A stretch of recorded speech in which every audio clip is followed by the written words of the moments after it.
بسم اللہ الرحمن الرحیم۔ السلام علیکم۔ کم سے کم ایک مرتبہ درود شریف پڑھ کر نیچے کامنٹ میں ڈن لکھ دیجیے۔ اچھا جی، تو آج کی ویڈیو میں ہم بہت ہی امپورٹنٹ ٹاپک کے بارے میں بات کرنے جا رہے ہیں، کیونکہ بہت سارے لوگ ایسے ہیں جو اپنی زندگی کے اپس اینڈ ڈاؤنز کو لے کر پریشان رہتے ہیں، بہت فکر مند رہتے ہیں، یہاں تک کہ زندگی جو نعمتیں عنایت کر رہی ہے ان کو بھی وہ فراموش کر دیتے ہیں، بھول جاتے ہیں۔ ہم انسان ہیں اور آئے دن ہم پریشانیوں میں گھرے ہی رہتے ہیں۔ اس دوران ہمیں محسوس ہوتا ہے کہ ہم کس سے بات کریں، ہم کیا کریں کیا نہ کریں، کس سے مدد لیں، کس کو بولیں ہیلپ کرنے کو۔ تو اللہ تعالیٰ ان لوگوں کے لیے اپنے کلام میں، اپنے قرآن میں ہی جواب دے رہے ہیں، وَاسْتَعِینُوا بِالصَّبْرِ وَالصَّلَاةِ، اور صبر اور نماز سے مدد حاصل کرو۔ یہ سورہ بقرہ کی آیت نمبر 45 ہے۔ ہمارے نبی پاک صلی اللہ علیہ وسلم کے پاس جب بھی کوئی شخص آتا، اپنی کوئی بھی پریشانی لے کر آتا، اپنے گناہوں کے باعث اگر کوئی انسان پریشان ہوتا اور آپ صلی اللہ علیہ وسلم کے پاس اپنی اس تکلیف کو لے کر آتا، تو آپ صلی اللہ علیہ وسلم ہمیشہ ان صحابہ کو یہی تلقین کرتے کہ اچھے سے وضو کرو، 2 رکعت نماز پڑھو اور رو کر اللہ تعالیٰ سے دعا کرو، اللہ تعالیٰ کے آگے ہاتھ پھیلاؤ اور اپنی پریشانی اللہ تعالیٰ کو بتاؤ۔ اور خود بھی ہمارے نبی صلی اللہ علیہ وسلم جب بھی پریشان ہوتے، جب بھی تکلیف میں ہوتے یا غمگین ہوتے، تو وہ نماز سے ہی اللہ تعالیٰ سے مدد چاہتے۔ تو جب قرآن، جو ہماری سب سے بڑی ہدایت، وہی ہمیں اس چیز کی تلقین کر رہا ہے کہ صبر اور نماز سے مدد لو، تو ہم کیوں بھول جاتے ہیں صبر اور نماز سے مدد لینے کو؟ ہم لوگوں کے آگے رونا ڈال دیتے ہیں، لوگوں کے آگے اپنے دکھڑے سنانے لگ جاتے ہیں۔ ارے یقین کریں، لوگ کچھ نہیں کرنے والے، لوگ صرف 2-4 منٹ ہی آپ کو سن سکتے ہیں۔ اور بہت سے لوگ تو ایسے ہوتے ہیں جو اندر ہی اندر ہماری بے بسی کا تماشا دیکھ رہے ہوتے ہیں، ہماری بے بسی کے مزے لے رہے ہوتے ہیں، مگر اللہ ایسا نہیں۔ ہمیں اپنے دکھ، درد، تکلیف اور مصیبتوں میں اللہ کے پاس جانا چاہیے۔ اللہ ہی ہمارا پہلا اور آخری سہارا ہونا چاہیے۔ ایک دفعہ بس اللہ کو اپنا نگہبان بنا کر دیکھیں، ایک دفعہ بس اللہ کو اپنا رازدار بنا کر دیکھیں، انشاءاللہ وہ آپ کی ضرور مدد کرے گا۔ بس ایک دفعہ آپ یہ عمل کر کے دیکھیں کہ اچھے سے وضو کریں اور اس کے بعد جائے نماز بچھا کر 2 رکعت نماز پڑھیں اور پھر اللہ تعالیٰ کے سامنے اپنے دکھوں کی پوٹلی کھول کے رکھ دیں، یقین جانے آپ کو بہت سکون ملے گا۔ تو ہمیشہ ایک بات ذہن میں رکھنی ہے کہ نماز اور صبر سے مدد چاہنی ہے۔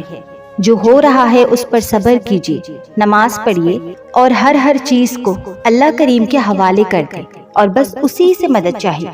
ہاں، مانا کہ صبر کرنا آسان نہیں ہوتا، بالکل بھی آسان نہیں ہوتا۔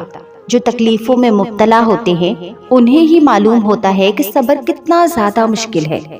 جو صبر کرتا ہے وہ نہ جانے اندر ہی اندر کتنی جنگیں لڑ رہا ہوتا ہے۔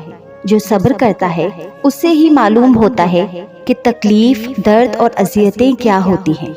لیکن یہ سب چیزیں انہی کے حصے میں آتی ہیں جن کے آخرت میں اللہ نے مقام بلند و بالا کرنے ہوتے ہیں، جنہیں اللہ دین اور دنیا دونوں میں کامیاب کرنا چاہتا ہے۔ یہ تکلیفیں انہیں ہی نصیب ہوتی ہیں جو اس کے پسندیدہ بندے ہوتے ہیں، تاکہ ان تکلیفوں کے ذریعے وہ اپنے بندوں کو اپنے قریب کر لے اور انہیں دنیا کی محبت سے دور کر دے۔ کیونکہ اکثر بندہ اپنے رب کی سچے دل سے عبادت تکلیفوں میں مبتلا ہو کے کرتا ہے، خوشیوں میں تو اکثر بندے اپنے رب کو بھول جاتے ہیں یا اتنی شدت و محبت سے سجدہ نہیں کرتے جتنی وہ درد و تکلیف میں رہ کر کرتے ہیں، ہے نا؟ اور یہ تو سچ ہے، یہ تو ہم سب مانتے ہیں اس چیز کو۔ تو بس یہی وجہ ہوتی ہے آزمائشوں کے آنے کی، لیکن ہر آزمائش بہت بڑے اجر و ثواب کے ساتھ آتی ہے۔ اگر آپ واقعی صبر کرتے ہو تو وہ اجر آپ کو ضرور نصیب ہوگا۔ تو یہ ایک اللہ کی پکار ہے کہ جب بھی کوئی تکلیف آئے تو صبر اور نماز سے مدد لو، اللہ کے آگے رو لینا، اللہ کے آگے آنسو بہا لینا، تو اسے ہی صبر کہتے ہیں۔ لوگوں کے آگے یہ ڈنڈورا ڈالنا کہ اللہ ہمیشہ مجھے ہی آزماتا ہے، یا ہمیشہ میں ہی کیوں، یا میرے ہی اوپر تکلیف آتی ہے، یا ہمیشہ میرے ہی اوپر تکلیف آتی ہے، تو اسے صبر نہیں کہیں گے۔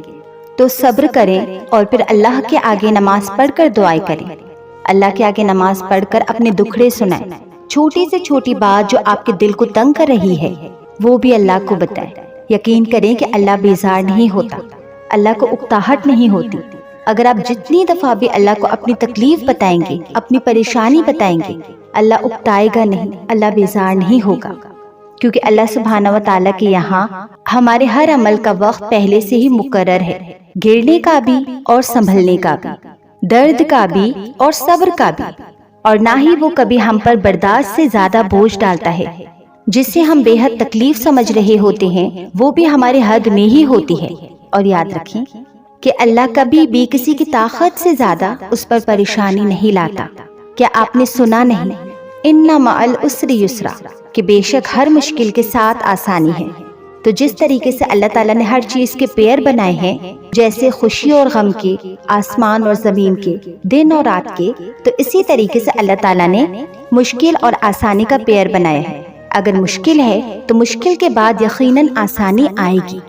اگر آپ نے ان آزمائشوں میں لوگوں کے سامنے شکوے شکایتیں کی یا سب کو سنا دیا تو یہ اجر آپ کے ہاتھ سے چلا جاتا ہے۔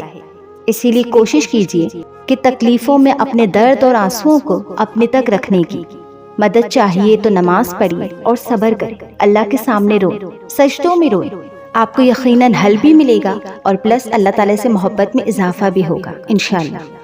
اب میں آپ کو ایک ایسی دعا بتاتی ہوں جسے پڑھ کر آپ اللہ تعالیٰ سے جو بھی مانگو گے وہ پاؤ گے انشاءاللہ۔ تو جو کوئی اس دعا کو پڑھ کے جو بھی مانگے گا، اللہ تعالیٰ اس سے مایوس نہیں کرے گا، اسے وہ عطا کر دیا جائے گا اگر وہ اس کے حق میں بہتر ہوگا۔ تو وہ دعا یہ ہے، لا الہ الا انت سبحانک انی کنت من الظالمین۔ اس کا ترجمہ ہے کہ تیرے سوا کوئی معبود نہیں، تو بہت بڑا ہے، بے شک میں ہی ظالموں میں سے ہوں۔ تو یہ حضرت یونس علیہ السلام کے اس وقت کی دعا ہے جب وہ مچھلی کے پیٹ میں تھے، اپنی زندگی کے سب سے اذیتناک مرحلے سے گزر رہے تھے۔ تو ان حالات میں انہوں نے اللہ تعالیٰ سے ان الفاظ میں دعا مانگی تھی، اپنے گناہوں کی معافی مانگی تھی۔ تو جو کوئی اس دعا کو پڑھ کے جو بھی اپنے رب سے مانگے گا تو وہ پائے گا انشاءاللہ۔ جیسے حضرت یونس علیہ السلام جب مچھلی کے پیٹ میں تھے تب انہوں نے یہ دعا فرمائی تھی، تو اللہ نے انہیں اس مچھلی کے پیٹ سے آزاد کیا۔ تو اس دعا کی 4 حکمتیں ہیں۔ نمبر 1، اللہ تعالیٰ کی بخشش حاصل کرنا۔ نمبر 2، اللہ تعالیٰ کی حمد کرنا۔ نمبر 3، دعا کی قبولیت، اور نمبر 4، مصیبت سے نکلنا۔ اور حضور صلی اللہ علیہ وسلم نے فرمایا، پس در حقیقت کوئی بھی مسلمان ان الفاظ کو استعمال کر کے دعا نہیں کرتا سوائے اس کے کہ اللہ تعالیٰ اس دعا کو قبول فرمائے گا۔ یہ ترمذی کی حدیث ہے۔ تو اس دعا کو پڑھیں، یاد کریں اور اپنے دوستوں اور گھر والوں تک پہنچائیں، کیونکہ حضور صلی اللہ علیہ وسلم نے فرمایا کہ جس نے نیکی کی طرف رہنمائی کی اس کے لیے اس کے کرنے والے کے برابر اجر و ثواب ہے۔ یہ صحیح مسلم کی حدیث ہے۔ اور ایک اور پیاری سی دعا جو میں آپ لوگوں کو بتاؤں گی جو ہمارے رب کو بہت پیاری ہے، اگر ہم اس دعا کو دل سے پڑھیں تو اگر آپ یہ دعا پڑھ لیں گے تو جنت آپ پر واجب ہو جائے گی۔ تو وہ کون سی دعا ہے؟ رضیت باللہ ربا وبالاسلام دینا وبمحمد نبیا۔ اس کا ترجمہ ہے کہ میں اللہ کے رب ہونے پر، اسلام کے دین ہونے پر اور محمد صلی اللہ علیہ وسلم کے رسول ہونے پر راضی ہوں۔ تو آپ صلی اللہ علیہ وسلم کا فرمانے مفہوم ہے کہ جو کوئی اس دعا کو پڑھے تو جنت اسی کا حق ہے۔ اللہ تعالی ہم سب کو جنت جیسی عظیم دولت سے نوازے، آمین۔ اللہ تعالی ہمیں حقیقی صبر نصیب فرمائے اور ہمیں وقت پر نماز ادا کرنا نصیب فرمائے۔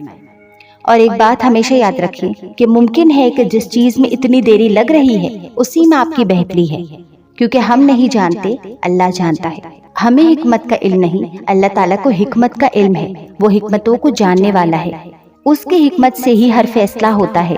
تو جو ہو رہا ہے اس پر صبر کریں، جب وقت آئے گا آپ کو ضرور ملے گا۔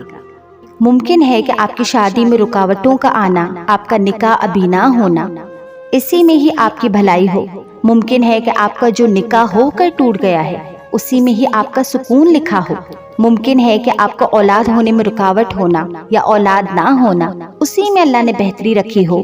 ممکن ہے کہ کسی انسان کا یا کسی چیز کا آپ کو چھوڑ دینا اسی میں آپ کا فائدہ ہو، کیونکہ اللہ جانتا ہے، آپ نہیں جانتے۔ اور قریب ہے کہ کوئی بات تمہیں ناپسند ہو حالانکہ وہ تمہارے حق میں بہتر ہو، اور قریب ہے کہ کوئی بات تمہیں پسند آئے حالانکہ وہ تمہارے حق میں بری ہو، کیونکہ اللہ جانتا ہے، تم نہیں جانتے۔ تو خواہ فکروں میں مت ڈوبا کریں، نہ ہی کچھ سوچا کریں، نہ غصہ کیا کریں اور نہ ہی چڑچڑاپن بتایا کریں۔ اللہ کی تعریف کرتے رہیں، ہر حال میں اس کا شکر ادا کریں۔ اللہ کریم فرماتا ہے کہ اگر تم شکر ادا کرو گے تو میں تمہیں اور دوں گا، اور یقین کریں کہ یہ اللہ کی محبت ہی تو ہے، کیونکہ اللہ تمہیں تمہاری پسندیدہ چیز سے آزماتا ہے۔ اللہ تمہیں بے بس کر کے اپنے قریب لے آتا ہے۔ اللہ تمہیں دنیا سے مایوس کر کے اپنے اوپر توکل کرنا سکھاتا ہے۔ اللہ تمہیں لوگوں کے ہاتھوں توڑ کر خود سے جڑواتا ہے۔ اللہ حالات سے مجبور کر کے تمہیں سجدے تک لاتا ہے۔ اللہ تمہیں بہتر سے دور کر کے بہترین سے ملواتا ہے۔ اللہ پر یقین ہو تو اس پر لگائی ہر امید پہ وہ کن کہتا ہے۔ تو ہر پل اللہ تعالیٰ سے دعا کیا کریں، اللہم انی اسألک حبک، کہ اے اللہ میں تجھ سے تیری محبت کا سوال کرتی ہوں۔ دعا ہے کہ اللہ تعالیٰ اپنی محبت ہم سب کے دل میں ڈال دے۔ ویڈیو اچھی لگی تو ویڈیو کو لائک کریں اور نیچے کامنٹ باکس میں ایک دل چھوڑ دیں تاکہ مجھے پتا چلے کہ کتنے لوگوں کے لیے یہ ویڈیو فائدے مند رہی۔ ویڈیو لائک کرنے کے ساتھ ساتھ اس چینل کو سبسکرائب کریں اور بیل نوٹیفیکیشن کو بھی آن کریں تاکہ آپ تک میرے چینل کے تمام ویڈیوز بر وقت پہنچتی رہیں۔ جزاک اللہ خیر۔